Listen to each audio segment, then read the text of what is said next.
Buenos días, estimados amigos y hermanos. Hoy vamos a considerar el tema de la revelación. ¿Por qué es tan importante la revelación? Porque sin revelación no se puede conocer a Dios. Porque todo el conocimiento que nos vino de Dios, que Dios se diera a conocer, se dio a conocer por revelación. Y esto lo podemos entender, por ejemplo, tenemos un libro en la Biblia que se llama Apocalipsis. Y Apocalipsis es la palabra griega para el mismo término, para ese término revelación.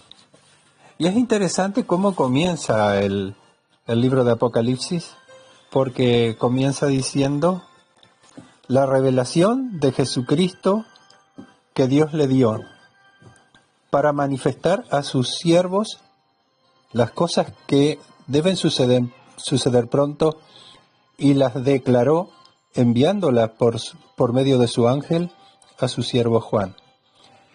O sea, esta revelación es para los siervos de Dios. ¿Quiénes son siervos de Dios? ¿Quiénes estamos llamados a ser servidores del Señor? Bueno, todos nosotros, ¿verdad? Capítulo 1 de Apocalipsis, verso 1, entonces, la revelación de Jesucristo que Dios le dio para manifestar a sus siervos las cosas que deben suceder pronto. Entonces Dios envió un ángel para hacérselo saber a su siervo Juan, ¿verdad? Que era uno de los discípulos de Jesús. Y dice en el verso 3 que bienaventurados el que son los que leen y los que oyen las palabras de esta profecía. Ya sea que escuchemos o que leamos, esto es una profecía y es una revelación. Bueno, revelación es cuando algo está encubierto detrás de un velo, detrás de un telón, y se corre el telón para que podamos conocer y ver lo que de otra forma no podríamos ver porque está escondido, pero Dios lo revela. Para ver algo muy claro con respecto a las palabras que Jesús mismo dijo sobre este tema, en el libro de Mateo, en el capítulo 11, el Señor en un momento dado tuvo un momento de exaltación en la presencia del Señor, de alabanza, y le dice, capítulo 11, verso 25 para adelante, en aquel tiempo respondiendo Jesús dijo, Te alabo, Padre, Señor del cielo y de la tierra, porque escondiste, y tenga en cuenta que dice, escondiste estas cosas, ¿de quiénes? Se las escondió a los sabios y a los entendidos. Pero dice, y las revelaste a los niños. Porque, sí, Padre, porque así te agradó. Y sigue diciendo, todas las cosas me fueron entregadas por mi Padre, y nadie conoce al Hijo sino el Padre, ni al Padre conoce a alguno sino el Hijo, ¿verdad? El Hijo de Dios, y aquel a quien el Hijo lo quiera revelar. Es decir, si vamos a conocer al Padre, ¿verdad? Si vamos a conocer a Dios Él como Padre celestial, pero por un conocimiento, por revelación que viene a nuestras vidas, ¿verdad? Esto es porque el Hijo lo quiso revelar. Jesús nos da a conocer, nos revela al Padre. Y dice que Él escondió estas cosas de los sabios y de los entendidos. Pablo dice lo mismo en Corintios, ¿verdad? Y en Primera de Corintios, capítulo 1. Hay dos ejemplos que podemos ver de esta revelación, de este descubrimiento, de esta iluminación que viene cuando el Señor hace posible ver y entender, por que Dios se da a conocer. Capítulo 16 del libro de Mateo dice en el verso 17, en el verso 16 dice que respondiendo Simón Pedro a la pregunta que Jesús les hizo, ¿quiénes dicen los hombres que soy yo? Bueno, unos decían que los hombres dicen que tú eres Juan el Bautista, los hombres dicen que tú eres Elías, los hombres dicen que cualquiera de los profetas, Jeremías o cualquiera de los profetas. Eso dicen los hombres, que no tienen revelación, que no tienen conocimiento de Dios, ¿verdad? Ya ser como Jeremías, como Elías o como el Juan el Bautista, era algo grandioso, ¿verdad? Pero Jesús es mucho más. Entonces le dice, ¿y ustedes? ¿Quién dicen que soy yo? Y ahí salta Pedro. Pedro responde diciendo, tú eres el Cristo, el Hijo del Dios viviente. Está diciendo que Él es el Mesías, del cual habló el profeta Daniel y los profetas en el Antiguo Testamento, ¿verdad?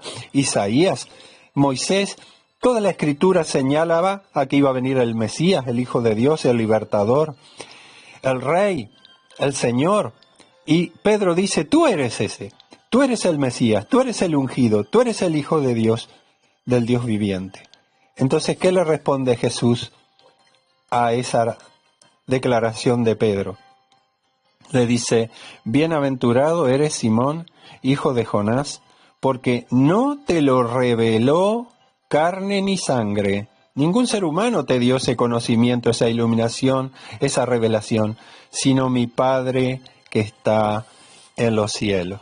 Tremenda revelación, ¿verdad? Y tenemos otro ejemplo para ir avanzando. Dice, el otro ejemplo es el apóstol Pablo. En el libro de Gálatas dice, leyendo en el capítulo 1 y el verso 15 y 16, que dicen, pero cuando agradó a Dios que me apartó desde el vientre de mi madre y me llamó por su gracia, le agradó, dice, revelar a su Hijo en mí. ¿Cómo fue que conoció el apóstol, el que llegó a ser el apóstol Pablo? Saulo de Tarso, que venía persiguiendo a los cristianos camino a Damasco, pero el Señor Jesucristo resucitado le salió al encuentro en el camino, tuvo una experiencia que le dio vuelta toda su vida y su visión. Él tuvo una revelación del Cristo, del ungido, de Jesús resucitado. Y también el evangelio que predicaba él, dice verso 11 y 12, mas os hago saber, hermanos, que el evangelio anunciado por mí no es según hombre, como le dijo también Jesús a Pedro, no te lo reveló carne ni sangre. Pues yo ni lo recibí ni lo aprendí de hombre alguno, sino, verso 12, por revelación de Jesucristo.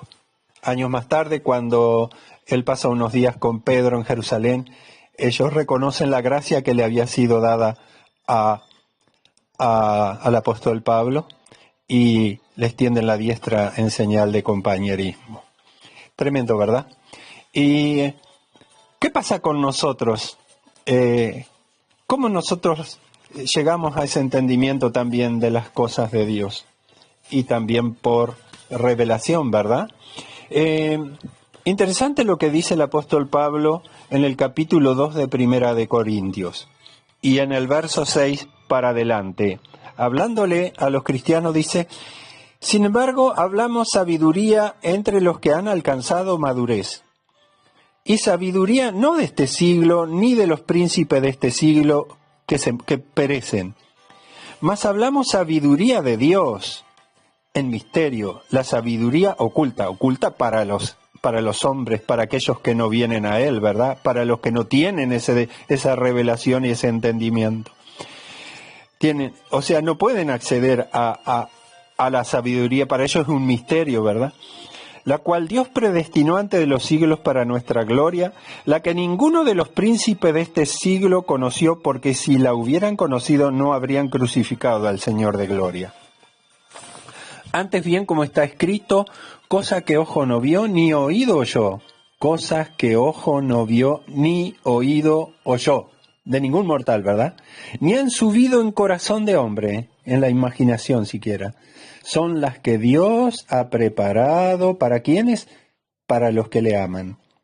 Pero miren el verso 10. Pero Dios, a esas cosas que ojo no vio ni oído oyó, ni subieron en corazón de hombre, Dios nos las reveló a nosotros por el Espíritu, porque el Espíritu Santo, todo lo examina, lo escudriña aún lo profundo de Dios. ¿Cómo es que viene esa revelación a nuestras vidas? ¿Cómo fue que pudimos llegar a conocer? ¿Cómo se nos hizo real? ¿Cómo pudimos entender? ¿Cómo se hizo la luz para conocer que Jesús es el Hijo de Dios, de la misma manera que le fue revelado a Pedro por el Espíritu. Y acá hablando de las cosas que solamente pueden entender los cristianos que alcanzan madurez, está hablando de que reciben revelación, ¿verdad? ¿Por qué tenía el apóstol Pablo tanta sabiduría y tanto entendimiento? Porque tenía mucha revelación, mucha luz le fue dada a él para poder también edificar a la iglesia y a nosotros en este tiempo también. Gracias a Dios por esos hombres de Dios que conocieron al Señor por revelación y después recibieron tanta revelación y tanta luz y entendimiento para el crecimiento de la iglesia, de tu vida y de mi vida. Bueno, aquí vale la pena ver algo que la palabra dice del hombre natural en el verso 14, capítulo 2, verso 14, que el hombre natural es la persona que no ha nacido de nuevo, es la persona sin Dios, sin Cristo, sin salvación, no se le hizo la luz. Puede que con la cabeza crea que hay un Dios, que existió Jesús, pero también la palabra dice en Santiago que los demonios creen en Dios. Ellos también creen en Dios, pero tiemblan, dice. Pero este hombre natural puede tener religión, puede ser evangélico, católico, puede ser musulmán, no importa lo que sea, porque si no ha tenido esa revelación, está muerto en delitos y pecados. El hombre natural no percibe las cosas que son del Espíritu de Dios porque para él son locura y no las puede entender porque se han de discernir o aclarar, ¿verdad? O juzgar espiritualmente. Si le falta lo más importante, no han nacido de nuevo y no tienen el Espíritu de Dios que revela. Entonces el hombre natural es la persona que está sin Cristo, no es salva, aunque crea que hay Dios, que Jesús vivió y todo eso. Pero tiene que tener revelación para llegar a ser salvo. Ahora Dios no se esconde de nadie, por eso Jesús llamó y sigue llamando a las personas. Pero los que se acercan a Él como niños son los que reciben esta revelación, ¿verdad?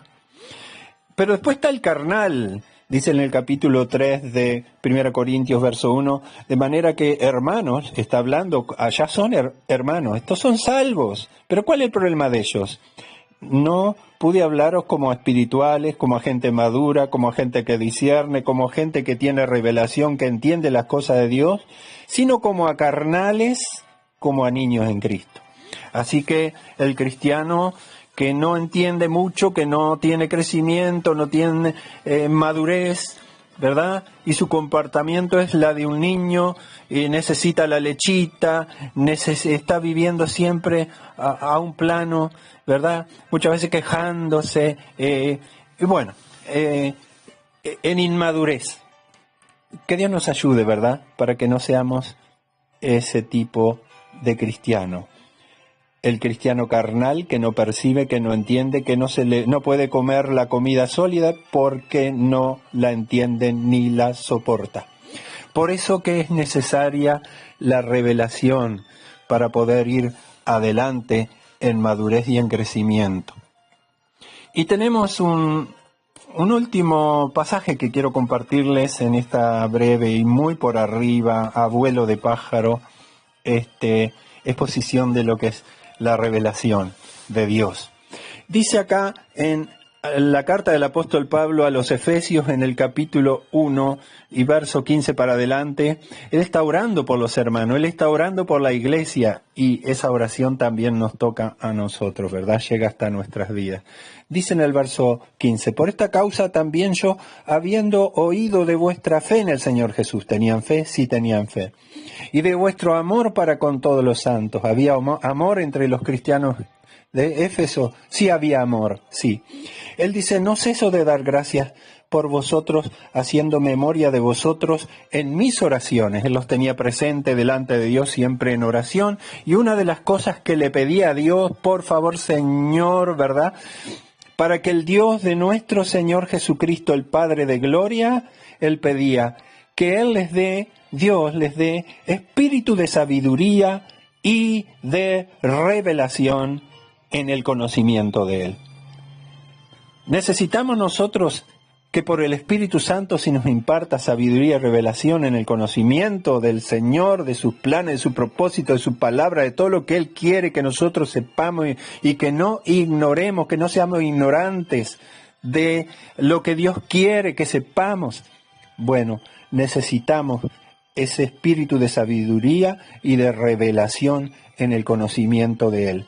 Porque dice, alumbrando los ojos de vuestro entendimiento. Uno puede tener los ojos y ver poco, ¿verdad?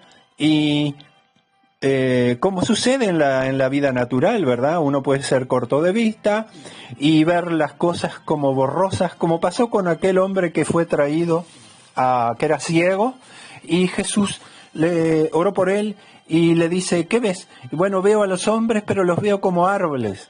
Estaba comenzando a ver, pero no veía bien del todo. Y Jesús volvió a orar por él y ya entonces podía ver perfectamente y con toda claridad. Así puede pasar con nosotros. Podemos ver, pero quizás veamos medio borroso, quizás no estamos viendo bien, quizás interpretamos mal cosas de la Biblia, de Dios, ¿verdad? No entendemos mucho, vemos, pero no vemos del todo y no vemos bien. Necesitamos el espíritu de sabiduría y de revelación. Dios utiliza a los maestros que enseñan, Dios utiliza la lectura, ¿verdad?, de la Biblia mismo, del Espíritu Santo está al lado tuyo para iluminarte y para abrirte los ojos, ¿verdad? Y necesitamos esa revelación para seguir y proseguir en el crecimiento y en el conocimiento de Dios. Por eso dice, alumbrando los ojos de vuestro entendimiento para que sepáis cuál es la esperanza que os ha llamado. La esperanza, ¿verdad? Cristo en vosotros, esperanza de gloria, dice. La esperanza de estar en la gloria, en la presencia de Dios y muchas otras cosas, ¿verdad? Las cuales no podemos hablar en detalle. También dice para que sepamos cuáles las riquezas de la gloria de su herencia en los santos. Si Dios es riquísimo en todo, seguro que también somos herederos de todo eso, ¿verdad? ¿Cuál la supereminente grandeza de su poder para con nosotros los que creemos según la operación del poder de su fuerza, la cual operó en Cristo resucitándolo de los muertos y sentándole a su derecha en lugares celestiales? Y bueno, todo lo que dice la palabra. Y entonces la conclusión para nosotros es que somos llamados como el profeta el profeta Ezequiel, cuando fue invitado a entrar en el río de Dios y medía 1000 codos y el río iba profundizándose. Hay gente que se queda solamente con el agua a los tobillos, hay gente que se queda con el agua a la cintura, ¿verdad? Pero Dios nos invita a entrar más adentro, a crecer en la gracia y en el conocimiento del Señor. Amén. Oramos que el Señor, por favor, Dios nuestro, concédenos espíritu de sabiduría y de revelación en el conocimiento de ti, para que sepamos, que se abran los ojos de nuestro entendimiento, para que sepamos todo lo que tú quieres que sepamos y en lo cual no podemos ser ignorantes, teniendo en cuenta que pronto se termina el tiempo, Jesucristo vuelve y nos vamos de esta tierra a la misma gloria, donde seguiremos y proseguiremos en conocer al Señor. Que Dios les bendiga al considerar estas cosas. Saludos entonces de los misioneros Roberto y Mirta Carvajal.